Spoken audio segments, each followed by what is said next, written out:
네 애비가 우리 집안 사람이야? 남이잖아, 남. 제사 준비나 해놓고 가든지 말든지 해. 아버지가 응급실에 실려갔다는데 시어머니가 전화기 너머로 퍼붓더라고요. 남편은요? 소파에 드러누워서 핸드폰만 보면서 엄마한테 먼저 말씀드리고 가 그 한마디가 끝이었어요. 아버지가 돌아가시는 새벽에 전화했더니 하품하면서 아침에 갈게 하고 끊어버렸고요. 장례 3일 동안 남편은 장례식장 문을 한 번도 안 열었습니다. 그러고는 시어머니랑 시누이랑 셋이서 일본 여행을 떠났어요. 아, 여행 가면서 도어락 비밀번호까지 바꿔놨더라고요. 상갓집 냄새 묻혀가지고 들어오면 재수 없다면서요. 저는 아버지 장례를 치르고 돌아와서 내 집 앞 복도 바닥에 주저앉았어요. 근데 말이죠. 이 집 등기부에 남편 이름은 한 글자도 없거든요. 아버지가 생전에 이름은 꼭 내 이름으로 해라 하시면서 지켜주신 제 이름 석자만 적혀 있었습니다. 여행에서 돌아온 시댁 식구들이 어떻게 발칵 뒤집혔는지 지금 바로 들려드릴게요. 시어머니가 좋아하는 갈치조림을 만들고 있었어요. 간장 양념이 보글보글 끓어오르는 냄비 앞에서 숟가락으로 국물을 떠 맛을 보려는데 주머니 속 핸드폰이 울렸습니다. 화면에 동생 윤정 이름이 떠 있었어요. 윤정은 보통 밤에 전화하는 앤데 오후 4시에 전화가 오니까 손가락이 먼저 굳었습니다. 언니, 아빠가 쓰러졌어. 응급실이야. 지금 당장 와. 윤정의 목소리가 갈라져 있었어요. 저는 숟가락을 냄비 옆에 내려놓고 가스불을 껐습니다. 손잡이를 돌리는 손가락에 힘이 안 들어가서 2번이나 미끄러졌어요. 현관으로 나가 운동화를 꿰었습니다. 끈을 묶으려는데 손가락이 말을 듣지 않아서 끈을 신발 안에 쑤셔넣고 일어섰어요. 거실 소파에 누워 핸드폰을 보고 있던 현수가 고개를 살짝 들었습니다. 왜 어디가? 아버지가 쓰러지셨대. 응급실에 계시다고. 나 지금 가봐야 해. 현수는 소파 쿠션에 팔꿈치를 괴더니 핸드폰 화면을 다시 내려다보며 말했어요. 엄마한테 먼저 말씀드리고 가. 그게 전부였습니다. 일어나지도 않았고 같이 가겠다는 말도 없었어요. 저는 현관문 손잡이를 잡은 채 소파 쪽을 바라봤습니다. 등받이 너머로 현수의 뒤통수만 보였어요. 그 뒤통수를 2초쯤 보는 동안 이 집에서 제가 어떤 자리에 앉아 있었는지가 선명하게 느껴졌습니다. 엘리베이터 안에서 시어머니에게 전화를 걸었어요. 어머님, 친정아버지가 갑자기 쓰러지셔서 응급실에 계세요. 저 지금 병원에 가봐야 할 것 같습니다. 시어머니 말수는 전화기 너머로 길게 혀를 찼습니다. 이번 주가 시아버지 제삿날인 거 알지? 네 애비가 우리 집안 사람이야? 남이잖아, 남.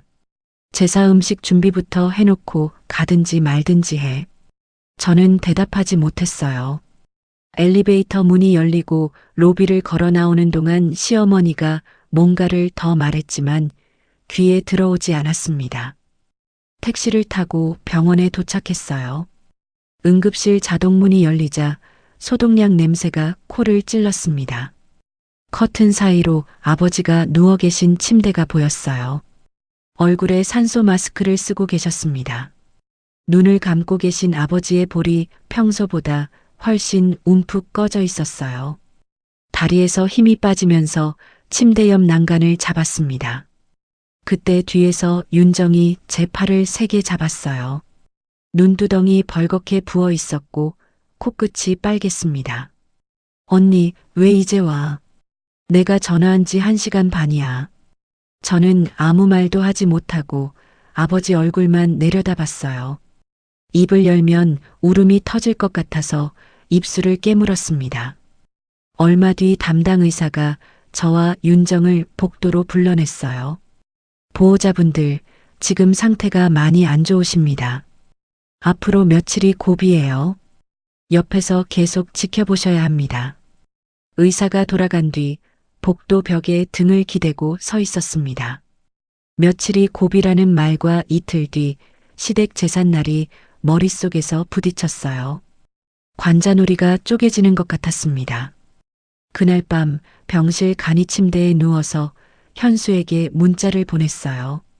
아버지 상태가 정말 안 좋아. 며칠이 고비래. 제사는 내가 못 갈 것 같아. 보내고 나서 핸드폰 화면을 계속 들여다봤습니다. 1시간이 지나고 2시간이 지났어요. 3시간 만에 답장이 왔습니다. 엄마가 화났다. 5글자가 전부였어요. 다음 날 아침 현수에게서 전화가 왔습니다. 엄마가 제사 음식 목록 보냈으니까 확인해. 아버님 상태가 안 좋은 건 아는데 제사는 제사니까. 이 말이 현수의 말인지 시어머니의 말인지 구분이 되지 않았어요. 저는 아무 대답 없이 전화를 끊고 병실로 돌아갔습니다. 제삿날이 왔어요. 저는 병원을 떠나지 않았습니다. 오후 3시쯤 현수에게서 문자가 하나 도착했어요. 형편없는 며느리. 시어머니가 불러주고 현수가 받아 적은 거라는 걸 바로 알았습니다. 그 문자를 읽고 핸드폰을 주머니에 넣으려는데 침대 위에서 작은 소리가 났어요. 고개를 돌리니 아버지가 눈을 뜨고 계셨습니다. 흐릿한 눈동자가 천장을 더듬다가 제 얼굴 위에서 멈췄어요. 아버지의 입술이 산소 마스크 안쪽에서 느리게 움직였습니다. 소리가 너무 작아서 귀를 가까이 대야 했어요. 밥은 먹었냐? 그 3글자에 무릎이 꺾였습니다. 의식이 돌아오자마자 딸한테 하시는 첫 마디가 밥 먹었느냐였어요. 저는 침대 난간에 매달리듯 엎드려서 아버지의 손등에 얼굴을 묻었습니다. 거칠고 마른 손이었어요. 철물점에서 평생 망치와 펜치를 쥐던 손이었습니다. 손등 여기저기에 오래된 상처 자국이 울퉁불퉁하게 남아 있었어요. 아버지의 손가락이 제 머리카락 위를 약하게 쓸었습니다. 저는 아버지의 손을 2손으로 감싸 쥐었어요. 이 손을 절대 먼저 놓지 않겠다고 소리 없이 다짐했습니다.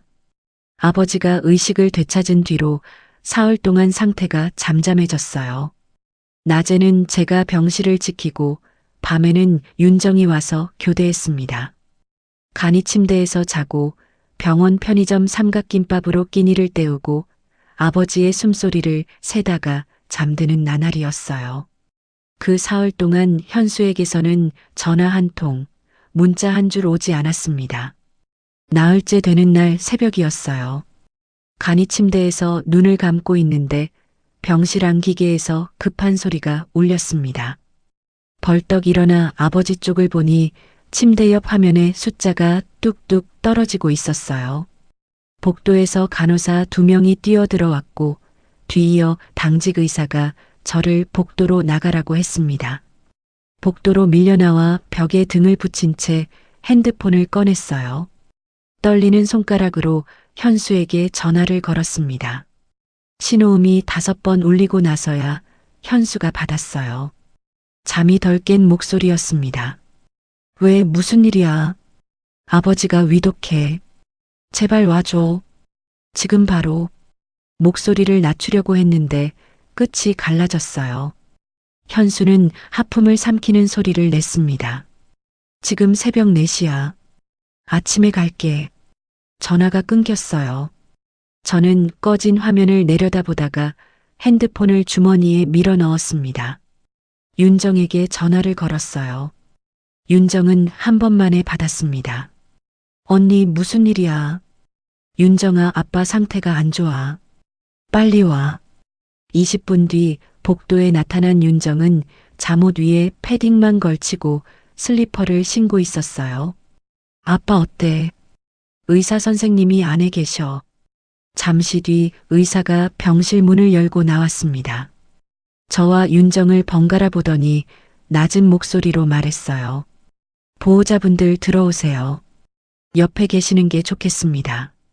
병실에 들어가니 아버지의 입술이 산소 마스크 안에서 아주 천천히 움직이고 있었어요. 소리는 나오지 않았습니다. 저는 아버지의 오른손을 잡았고 윤정이 왼손을 잡았어요. 아빠 나야. 윤이야. 윤정이도 왔어. 아버지의 손가락이 제 손바닥 안에서 약하게 움직였습니다. 쥐는 건지 떨리는 건지 알 수 없었지만 저는 그게 대답이라고 믿었어요. 윤정이 아버지의 왼손에 얼굴을 가져다 대며 말했습니다. 아빠 윤정이야. 나왔어. 윤정의 목소리가 끝에서 부서졌어요. 새벽 4시 37분 기계에서 길고 평평한 소리가 났습니다.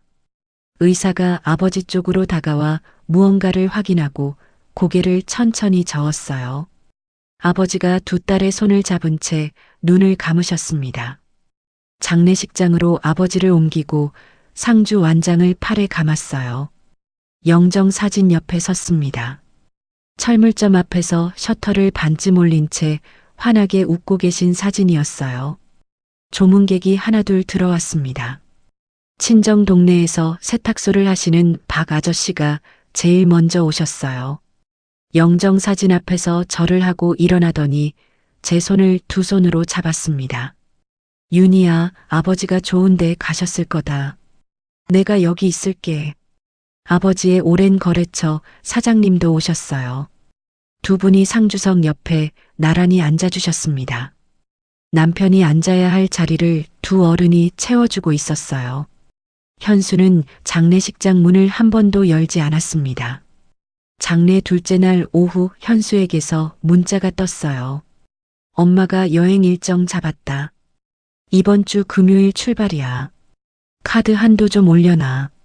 저는 영정 사진 앞에 서서 그 문자를 읽었습니다. 손가락 끝에서 온기가 빠져나갔어요.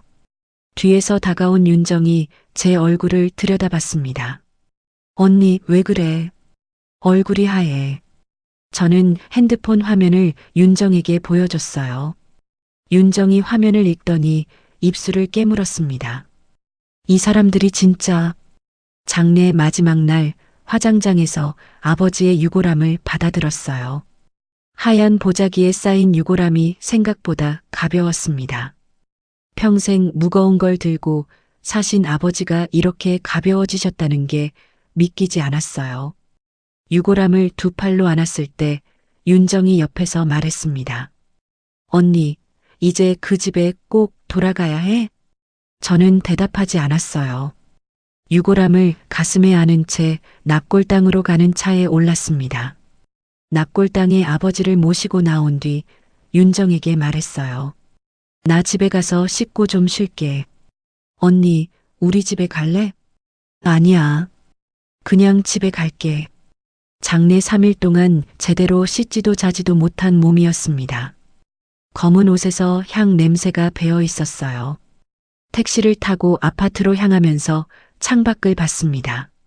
사람들이 걸어 다니고 가게 문이 열려 있고 신호등이 바뀌고 있었어요. 아버지가 떠나신 세상이 아무 일 없다는 듯이 돌아가고 있었습니다. 아파트 현관 앞에 도착해서 도어락에 비밀번호를 눌렀어요. 빨간 불이 켜졌습니다. 열리지 않았어요. 다시 천천히 눌렀습니다. 빨간 불. 세 번째, 네 번째도 같았어요. 현수에게 전화를 걸었습니다. 신호음만 울리고 받지 않았어요. 시어머니에게 전화를 걸었습니다. 어머님, 현관 비밀번호가 안 돼요. 문이 안 열립니다. 말수는 코웃음을 쳤어요. 아, 비번 바꿨지. 상갓집 냄새 묻혀가지고 들어오면 집안이 재수 없어. 우리는 지금 인천공항이야. 현수, 은지 다 같이 가족여행 가. 며칠 있다 올 테니까 그때까지 어디 가서 씻고 와. 전화가 끊겼어요. 저는 핸드폰을 내리고 현관문을 바라봤습니다. 도어락에 빨간 불이 깜빡이고 있었어요. 장례식 내내 참았던 눈물이 턱을 타고 흘러내렸습니다. 복도 바닥에 천천히 주저앉았어요. 등이 현관문에 닿았고 향 냄새가 배인 검은 옷이 차가운 문에 눌렸습니다. 한참을 울다가 어느 순간 눈물이 멈췄어요. 주머니 속 지갑을 뒤졌습니다.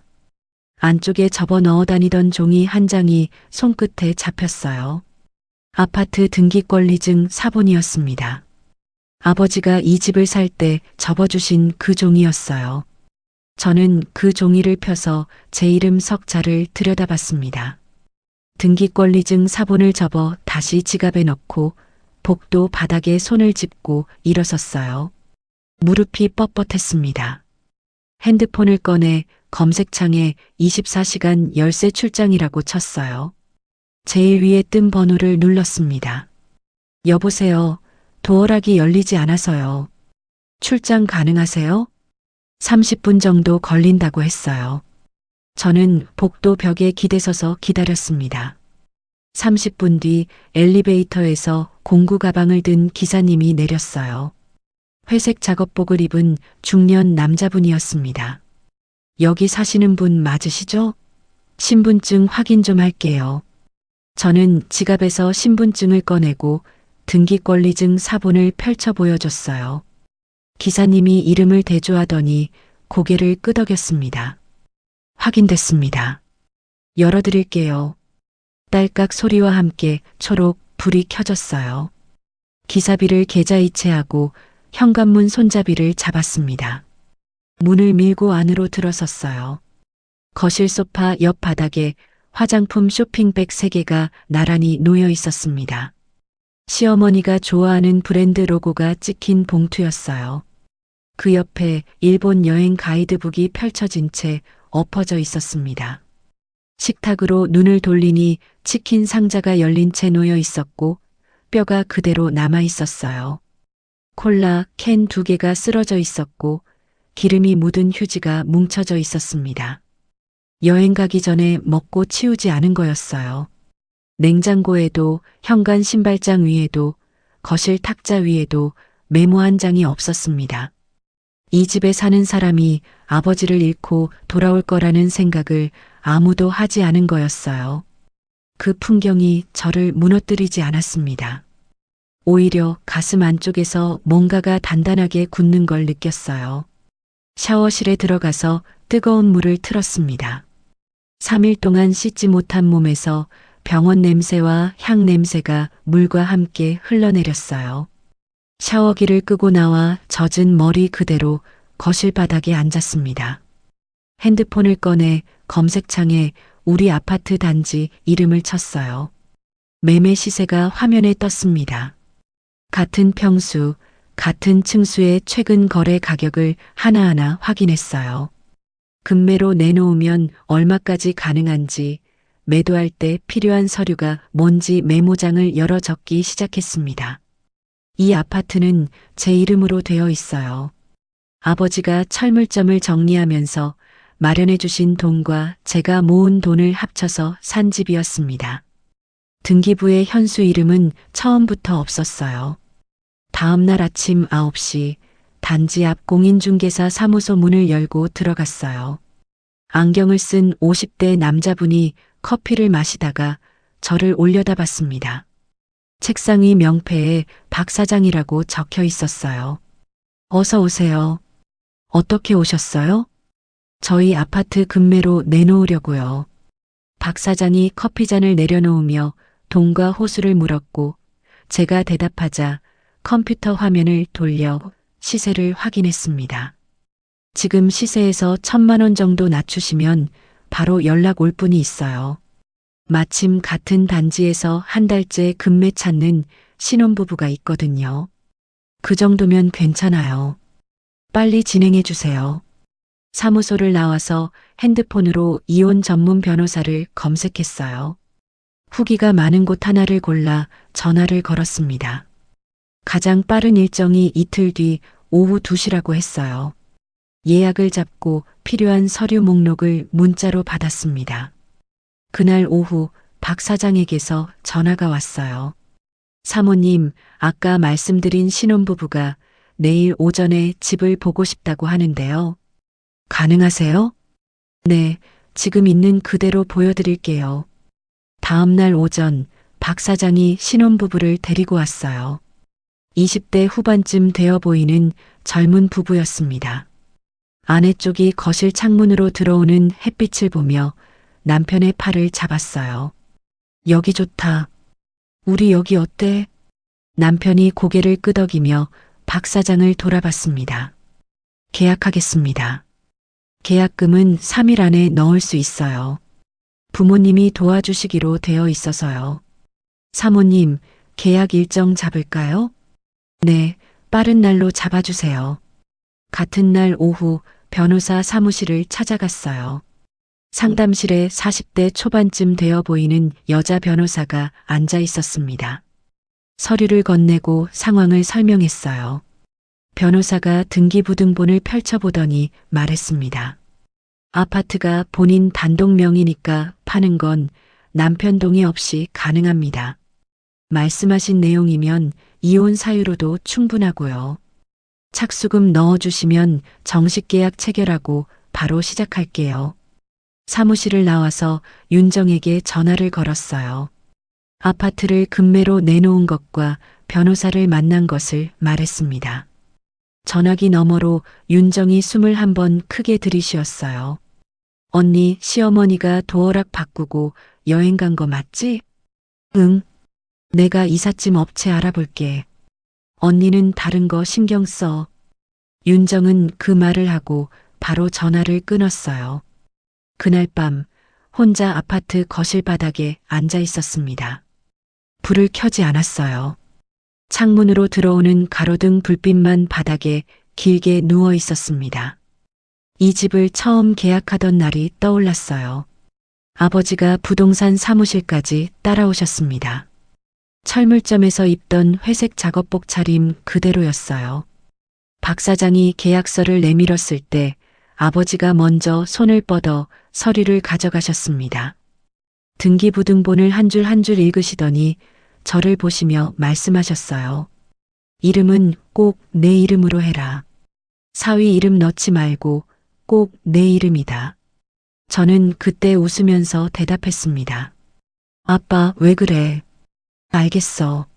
아버지는 계약서에 제 이름이 적히는 걸 끝까지 지켜보셨어요.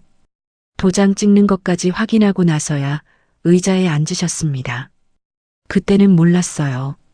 아버지가 왜 그토록 단독 명의를 강조하셨는지.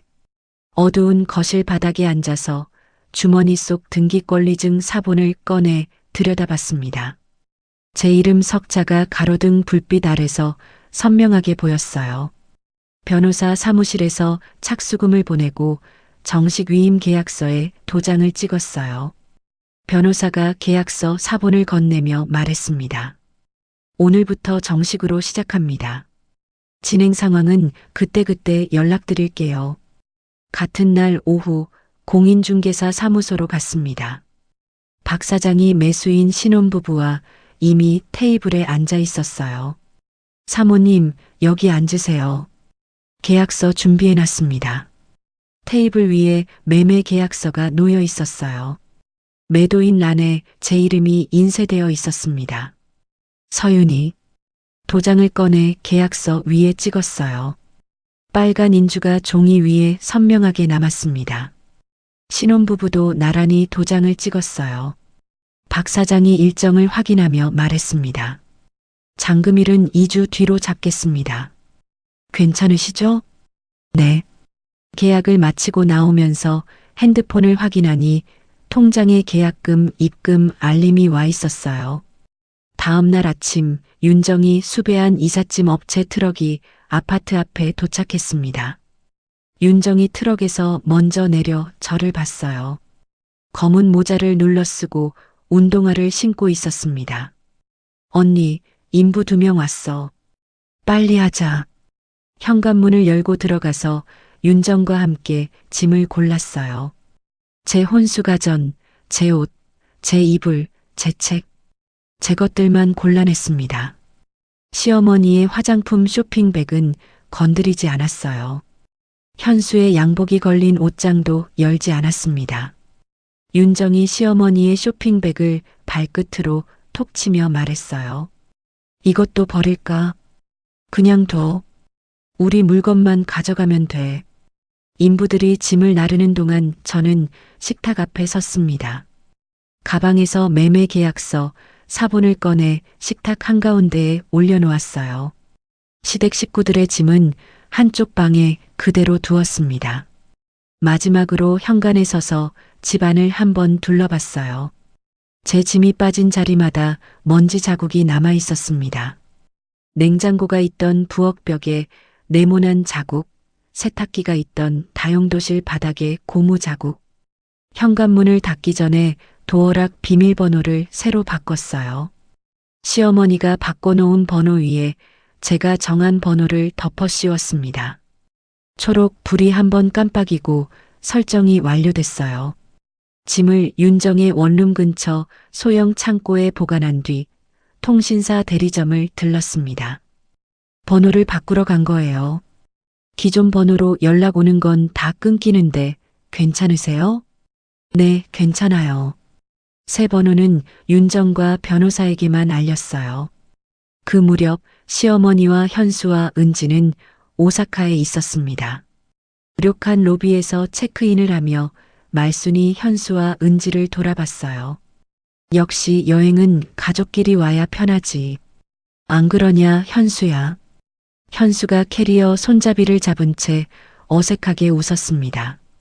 주머니 속 핸드폰을 꺼내 화면을 봤어요. 제가 보낸 부재중 전화 3통이 찍혀 있었습니다. 현수는 화면을 한번 보고 핸드폰을 다시 주머니에 넣었어요. 여행 셋째 날 저녁 식사 자리에서 은지가 젓가락을 내려놓으며 말했습니다. 오빠 올케 괜찮은 거야? 아버님이 돌아가셨는데 연락도 안 해봤어? 말순이 된장국 그릇을 탁 내려놓으며 은지를 쏘아봤어요. 쓸데없는 소리 하지 마라. 그 집안이 우리한테 뭘 해준 게 있다고. 밥이나 먹어.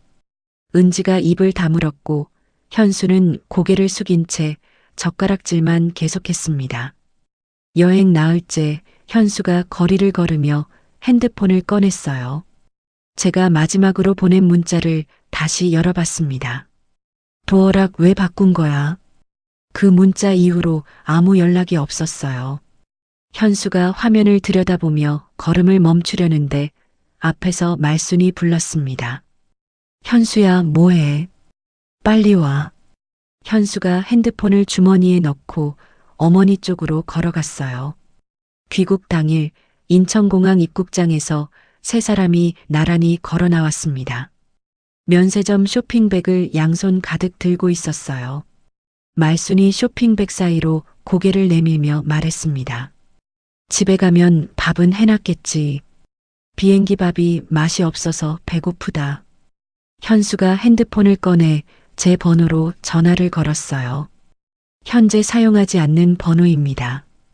한 번 더 걸었습니다. 같은 안내 음성이었어요. 번호가 바뀌었어.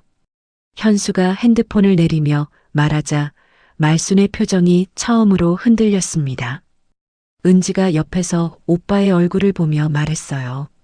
오빠, 설마 진짜 무슨 일 있는 거 아니야? 말순이 쇼핑백을 바닥에 내려놓으며 소리쳤습니다. 택시 잡아. 빨리 집에 가보자. 아파트 현관에 도착한 현수가 도어락을 눌렀어요. 빨간 불. 열리지 않았습니다. 말순이 현수를 밀치고 자기가 바꿔놓은 번호를 눌렀어요. 빨간 불이 다시 깜빡였습니다. 왜 안 열려? 내가 분명히 이 번호로 바꿨는데. 말순이 도어락을 손바닥으로 두드리며 소리를 높였어요. 현수가 핸드폰을 꺼내 열쇠 업체에 전화를 걸었습니다. 열쇠 기사가 도어락을 해제하고 3사람이 안으로 들어갔어요. 거실이 비어 있었습니다. 냉장고 자리에 먼지 자국만 남아 있었고 세탁기가 있던 다용도실은 텅 비어 있었어요. 안방 옷장 문이 열린 채였는데 안에는 현수의 양복과 시어머니의 외투만 걸려 있었습니다. 은지가 부엌을 들여다보며 입을 벌렸어요. 가전이 다 없어. 현수가 안방, 작은 방, 베란다를 차례로 열어보고 거실로 돌아왔습니다. 얼굴이 하얘져 있었어요. 말순이 식탁 쪽으로 걸어갔습니다. 식탁 한가운데 종이 한 장이 놓여 있었어요. 말순이 그 종이를 집어들었습니다. 부동산 매매 계약서 사본이었어요. 매도인 란에 적힌 이름, 매매 금액, 잔금일. 말순의 손이 떨리기 시작했습니다. 이게 뭐냐고. 2년이 집을 팔았어. 현수가 어머니 손에서 계약서를 가져와 읽었어요. 매도인 란에 적힌 이름, 서윤이. 현수의 다리에서 힘이 빠졌습니다. 뒤로 비틀거리다가 현관 신발장에 등을 부딪히며 바닥에 주저앉았어요. 옆에 놓아둔 면세점 쇼핑백이 쓰러지면서 과자 상자, 화장품 박스가 현수의 다리 위로 쏟아졌습니다. 말순이 매매 계약서를 거실 바닥에 내던졌어요. 종이가 미끄러져 소파 다리 앞에서 멈췄습니다. 사기야. 내 아들 집을 맘대로 팔아? 말순이 같은 말을 반복하며 거실을 돌아다녔어요. 현수는 현관 신발장에 등을 기댄 채 바닥에 앉아서 제 번호를 다시 눌렀습니다. 현재 사용하지 않는 번호입니다. 핸드폰을 무릎 위에 내려놓았어요. 은지가 소파 앞에서 바닥에 떨어진 계약서를 주워들었습니다. 첫 장부터 마지막 장까지 천천히 읽더니 현수를 돌아봤어요. 오빠, 이 집 등기 명의가 올케 단독이야. 오빠 이름은 어디에도 없어. 말순이 은지에게로 고개를 돌렸습니다. 뭔 소리야. 그 집은 우리 현수가 사준 거야. 은지가 계약서를 들어보이며 고개를 저었어요. 엄마, 여기 매도인 이름이 올케야. 오빠 이름은 한 글자도 없어. 말순이 소리를 높였지만 은지는 계약서를 식탁 위에 내려놓고 더 이상 말하지 않았습니다. 다음 날 아침 현수가 제 직장에 전화를 걸었어요. 경영지원팀 서윤희 씨 좀 바꿔주세요. 서윤희 씨는 지난주에 퇴사하셨는데요. 현수가 전화를 끊고 거실로 나왔습니다. 퇴사했대. 퇴사? 직장도 그만뒀다고? 말순의 목소리가 갈라졌어요. 현수는 대답하지 않고 핸드폰을 다시 들었습니다. 윤정의 번호를 눌렀어요. 신호음이 3번 울리고 윤정이 받았습니다. 윤정 씨, 나 현수야. 윤이 어디 있어? 우리 아빠 돌아가신 날 여행 갔던 사람이 무슨 할 말이 있어요? 전화가 끊겼어요. 말순이 현수의 팔을 잡아당겼습니다. 법무사한테 가자. 내가 아는 사람 있어. 남편 몰래 판 거니까 당연히 무효야. 법무사 사무실에 도착하자 말순이 의자에 앉으며 입을 열었어요. 선생님, 며느리가 남편한테 말도 안 하고 아파트를 팔았어요. 무효 맞죠? 법무사가 안경을 밀어 올리며 물었습니다. 등기 명의가 누구로 되어 있습니까? 며느리요. 근데 부부가 같이 산 집인데 당연히. 단독 명의면 배우자 동의 없이 처분할 수 있습니다. 법적으로 문제가 없어요. 말순의 입이 벌어졌어요. 법무사가 화면을 돌려 등기부등본을 보여줬습니다. 소유자 란에 제 이름만 적혀 있었어요.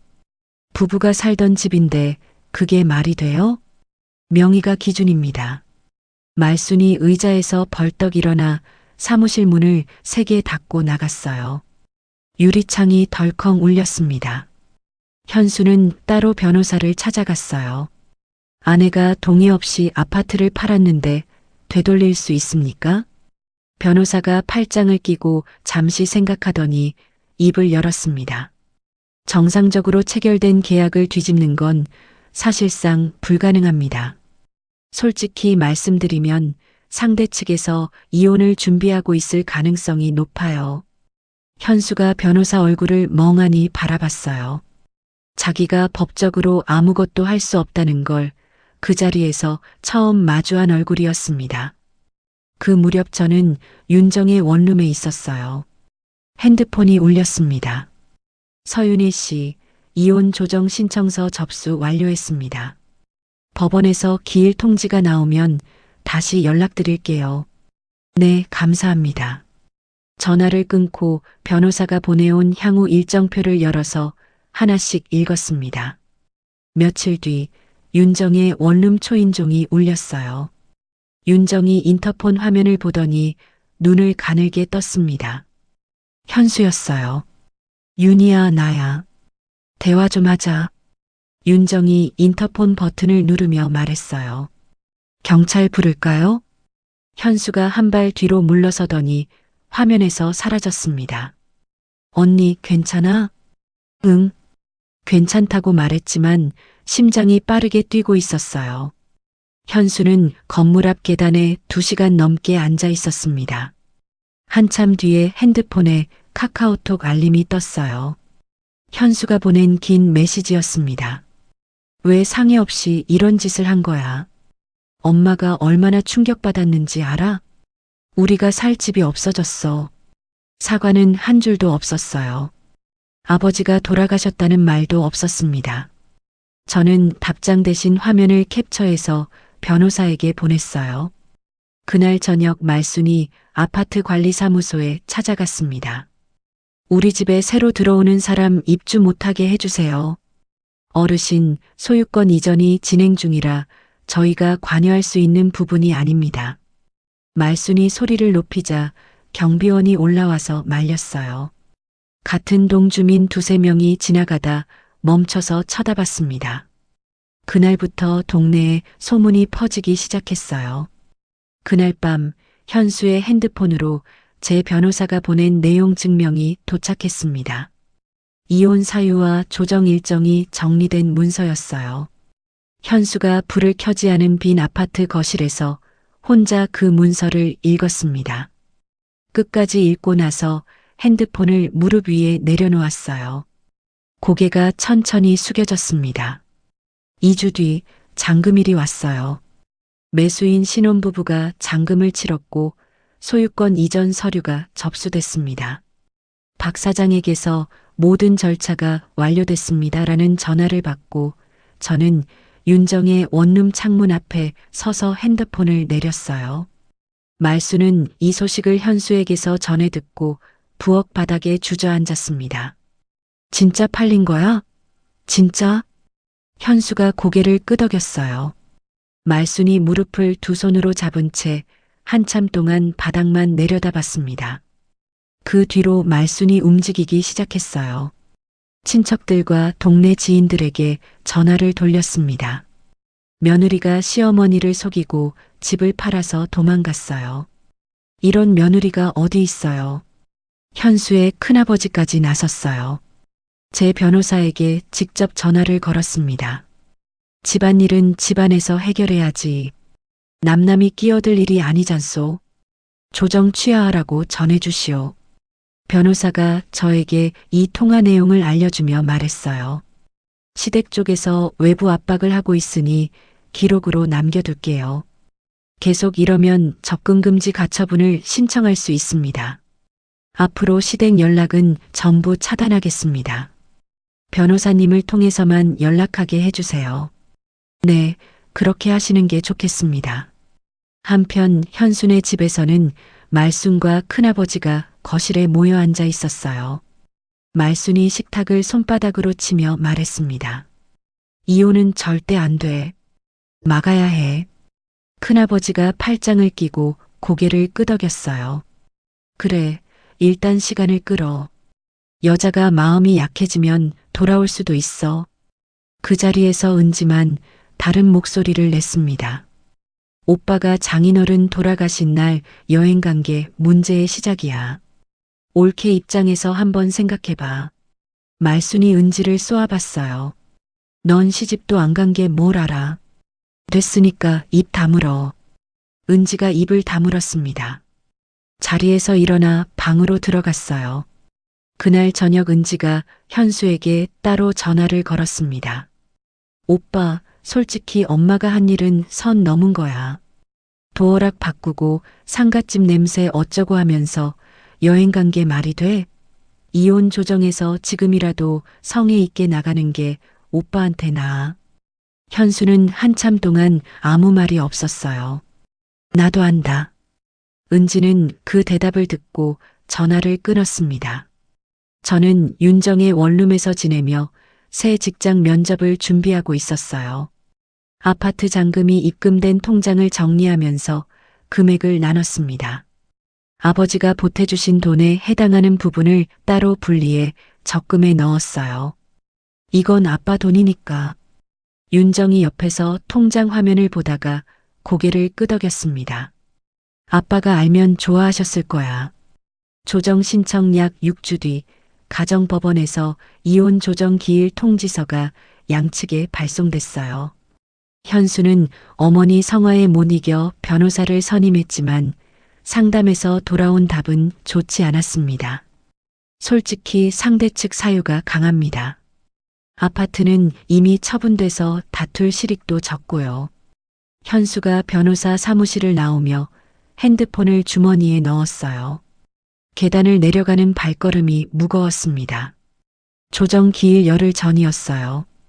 밤 9시쯤 윤정의 원룸 밖에서 고성이 들렸습니다. 윤정이 창문을 열고 내려다봤어요. 언니 시어머니야. 말순이 건물 현관 앞에 서서 소리치고 있었어요. 윤희야, 나와. 사람이 이럴 수가 있어? 네가 우리한테 이러면 안 되지. 목소리가 건물 전체에 울렸습니다. 옆집 불이 켜지고 위층 창문이 열리는 소리가 났어요. 5분쯤 지나자 이웃이 경찰에 신고를 했습니다. 경찰이 도착했어요. 윤정이 현관으로 내려가서 경찰에게 상황을 설명했습니다. 이혼 조정 중인 시어머니예요. 연락을 차단했더니 찾아와서 소리를 지르고 있어요. 경찰이 말순에게 다가갔어요. 어르신, 이 시간에 주거지 앞에서 소란을 피우시면 안 됩니다. 귀가해 주셔야 해요. 말순이 경찰 팔을 뿌리치며 소리쳤습니다. 내 며느리한테 할 말이 있다고요. 잠깐만요. 경찰이 다시 한번 말순을 말렸고 결국 말순은 경찰차 옆에서 한참을 버티다가 귀가 조치됐어요. 저는 방 안에서 시어머니의 목소리를 듣고 있었습니다. 손이 떨리고 있었어요. 무릎 위에 올려놓은 손을 다른 손으로 꽉 잡았습니다. 문을 열지 않았어요. 경찰이 떠난 뒤 바로 변호사에게 전화를 걸었습니다. 오늘 시어머니가 찾아와서 소란을 피웠어요. 경찰이 출동했습니다. 경찰 출동 기록 확보할게요. 접근금지 가처분 바로 신청하겠습니다. 이 기록은 조정에서도 유리하게 쓸 수 있어요. 전화를 끊고 핸드폰을 내려놓았어요. 윤정이 방문을 열고 들어와 제 옆에 앉았습니다. 아무 말 없이 나란히 앉아 있다가 윤정이 먼저 입을 열었어요. 언니, 내일 입을 옷 다려놓을까? 아직 조정 기일이 열흘 남았는데 미리 해놓으면 마음이 편하잖아. 윤정이 다리미를 꺼내 옷을 폈어요. 저도 옆에 앉아서 옷을 잡아줬습니다. 윤정이 다리미를 천 위에 누르며 물었어요. 떨려? 아니. 아빠가 그 자리에서 지켜보고 있을 것 같아서 오히려 단단해. 윤정이 고개를 끄덕이며 다리미를 움직였어요. 다림질을 마친 옷을 옷걸이에 걸고 불을 껐습니다. 가정법원 조정실 앞 복도에서 현수와 마주쳤어요. 현수가 한 발 다가오며 입을 열었습니다. 윤희야, 잠깐만 이야기 좀. 제 변호사가 사이에 서며 현수를 막았어요. 조정실 안에서 말씀하시죠. 저는 현수의 눈을 한번 마주봤습니다. 결혼식 날과 같은 눈이었는데 그 안에 담긴 게 달라져 있었어요. 먼저 고개를 돌리고 조정실 문을 열었습니다. 조정위원이 양측을 마주 앉게 했어요. 제 변호사가 준비한 서류를 꺼내 하나씩 조정위원 앞에 놓았습니다. 혼인기간 중 시어머니의 지속적인 폭언이 있었습니다. 친정아버지 위독 당시 네 애비가 우리 가족이냐, 남이지라는 발언을 한 녹취가 아닌 문자 기록이 있고요. 변호사가 두 번째 서류를 펼쳤어요. 친정아버지 임종시 배우자는 병원에 오지 않았습니다. 장례 3일 동안 한 번도 장례식장을 방문하지 않았고요. 같은 기간 시어머니가 도어락 비밀번호를 변경하고 배우자와 시누이를 동반하여 해외여행을 떠났습니다. 세 번째 서류를 올려놓았습니다. 이후 시어머니가 의뢰인의 거주지 앞에서 행패를 부려 경찰이 출동한 기록이 있습니다. 출동 기록과 이웃 진술서 첨부합니다. 조정위원이 서류를 넘기며 고개를 끄덕였어요. 현수 측 변호사가 입을 열었습니다. 아파트 매각이 사전 협의 없이 이루어진 점에 대해 말씀드리겠습니다. 조정위원이 손을 들어 말을 멈추게 했어요. 단독명의 재산의 처분은 소유자의 권한입니다. 이 부분은 논점이 되기 어렵습니다. 현수 측 변호사가 입을 다물었어요. 현수가 옆에서 변호사의 소매를 잡아당기며 작은 목소리로 물었습니다. 위자료도 내가 줘야 하는 거예요? 변호사가 고개를 끄덕였어요. 현수의 얼굴에서 핏기가 빠졌습니다.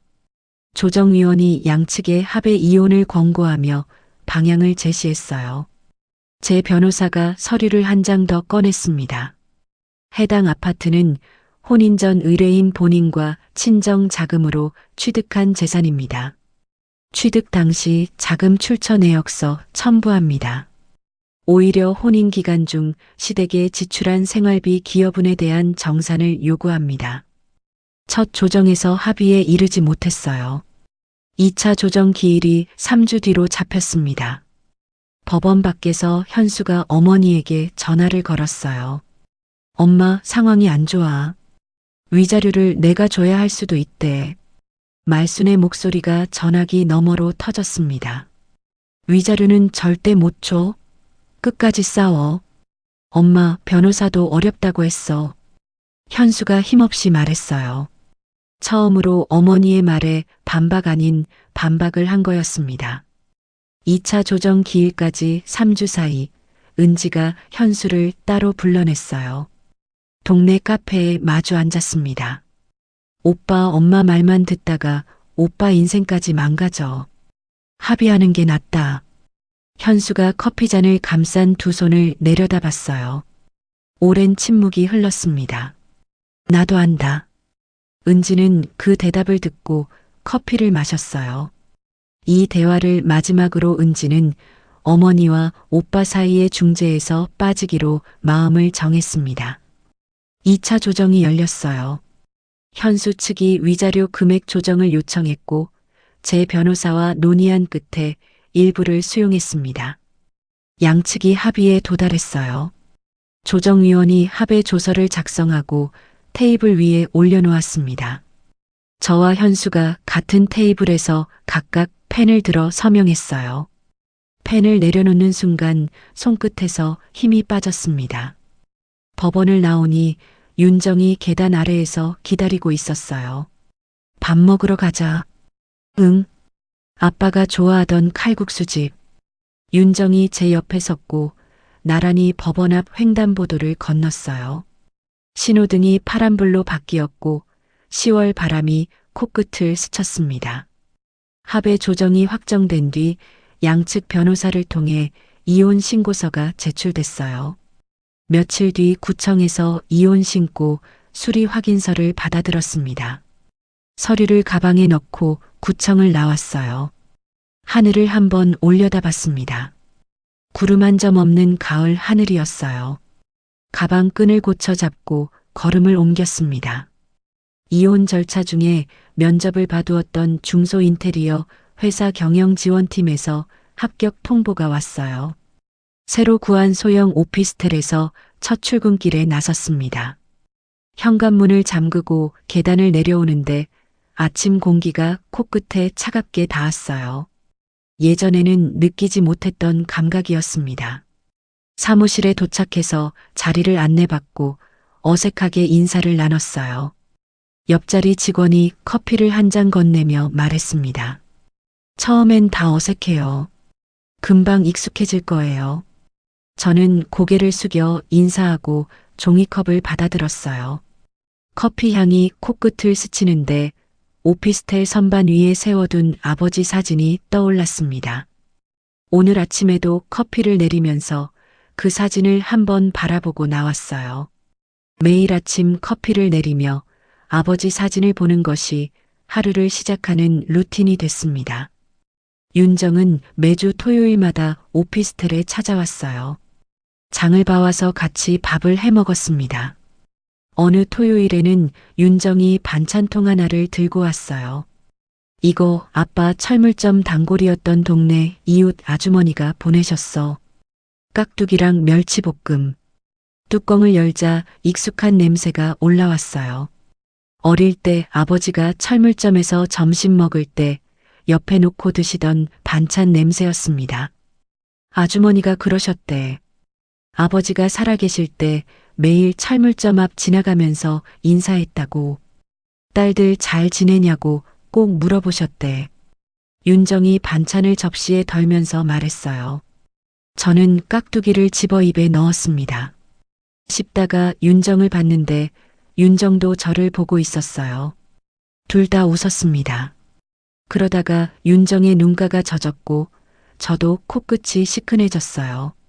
장례식 이후 처음으로 아버지를 슬픔이 아닌 기억으로 떠올린 순간이었습니다. 한편 현수는 어머니 말순의 소형 임대 아파트에서 함께 지내고 있었어요. 직장의 이혼 사실이 알려진 뒤 동료들 사이에서 말이 돌았습니다. 장현수 과장, 아내 아버지 돌아가신 날 여행 갔다며? 현수가 점심시간에 구내식당에서 뒤쪽 자리에 앉으며 시선을 피했어요. 퇴근 후 혼자 편의점에서 캔맥주를 사서 마시는 날이 늘어갔습니다. 말수는 여전히 주변에 말하고 다녔어요. 며느리가 사기를 쳤어. 시어머니를 속이고 집을 팔아서 도망갔다고. 하지만 동네에서는 이미 사건의 전말이 퍼져 있었습니다. 임종날 도어락 바꾸고 여행 간 시어머니로 알려져 있었어요. 하나둘 거리를 두는 지인들 속에서 말순의 전화를 받아주는 사람이 줄어갔습니다.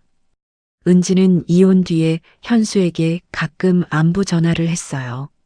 오빠 밥은 먹고 다녀? 응, 먹고 다녀. 이제라도 내 인생을 좀 생각해라. 은지는 그 말을 남기고 전화를 끊었습니다. 어머니 말순과는 거리를 두고 있었어요. 어느 날 퇴근길이었어요.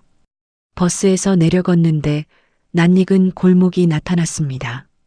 아버지의 철물점이 있던 자리였어요. 셔터 위에 다른 가게 간판이 걸려 있었습니다. 세탁소였어요. 저는 그 간판 아래 서서 발걸음을 멈췄습니다. 아버지가 매일 아침 셔터를 올리던 모습이 떠올랐어요. 작업복 소매를 걷어 올리고 양손으로 셔터를 밀어 올리시던 등이 보였습니다. 핸드폰을 꺼내 그 간판을 사진으로 찍어뒀어요.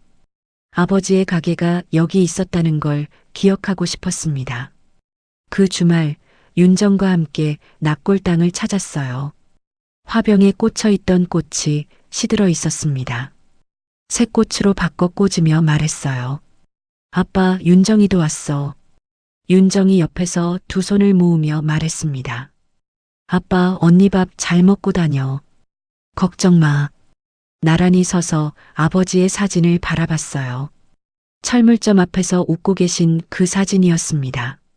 납골당을 나오며 윤정이 물었어요. 언니, 나중에 뭐 하고 싶은 거 있어? 저는 걸음을 옮기며 잠시 생각했어요. 아직 모르겠어. 근데 이제 내가 정할 수 있잖아. 윤정이 고개를 끄덕이며 제 옆에서 걸음을 맞췄습니다. 오피스텔로 돌아와 작은 식탁에 혼자 앉아 저녁을 먹었어요. 설거지를 하다가 문득 왼손 약지를 내려다봤습니다. 반지 자국이 거의 사라져 있었어요. 희미한 줄 하나만 남아 있었습니다. 저는 수도꼭지를 다시 틀어 남은 그릇을 마저 씻었어요. 내일 아침에도 이 부엌에서 커피를 내리고 아버지 사진을 한번 보고 현관문을 열고 나갈 거예요. 그 하루를 담담하게 그려보며 수도꼭지를 잠갔습니다. 여러분, 오늘 이야기는 어떠셨나요? 아버지를 떠나보낸 날, 자기 집 앞에서 문이 잠겨 폭도 바닥에 주저앉아야 했던 윤희 씨. 그 누구보다 힘든 순간에 남편은 여행 가방을 끌고 공항에 있었죠. 하지만 윤희 씨는 무너지지 않았습니다. 여행에서 돌아와 빈 거실에 서서 비명을 지르던 시어머니, 면세점 쇼핑백 사이에 주저앉은 남편. 법무사를 찾아가도 변호사를 찾아가도 돌아오는 답은 하나였죠. 법적으로 문제가 없습니다. 결국 동네에서는 임종날 도어락 바꾸고 여행 간 시어머니로 소문이 퍼졌고 남편은 직장에서도 고개를 들지 못하게 됐습니다. 자기들이 뿌린 씨앗을 고스란히 자기들이 거둔 거예요. 지금 윤희 씨는 새 직장에서 아침마다 커피를 내리고 선반 위 아버지 사진을 한번 바라보며 하루를 시작하고 있습니다. 나중에 뭐 하고 싶어? 라는 동생이 물음에 아직 모르겠어. 근데 이제 내가 정할 수 있잖아 라고 답했던 그 한마디가 참 오래 남더라고요. 이 이야기를 보면서 문득 이런 생각이 들었습니다. 내 이름으로 된 것 하나가 사람을 지켜줄 수 있다는 거요. 윤희 씨 아버지는 딸에게 큰 유산을 남기신 게 아니었어요. 철물점 정리한 돈에 노후 자금까지 보태서 아파트 한 채를 마련해 주시면서 이름은 꼭 내 이름으로 해라 그 한마디를 남기셨을 뿐이죠. 그 한마디가 결국 딸을 살렸습니다. 사랑하는 사람을 진짜 지키는 방법이 뭔지 이 아버지가 보여주신 것 같습니다. 윤희 씨에게 그리고 하늘에 계신 윤희 씨 아버지에게 따뜻한 응원 한마디 부탁드리겠습니다. 그럼 다음 이야기에서 또 뵙겠습니다. 오늘도 행복이 가득한 하루 되세요.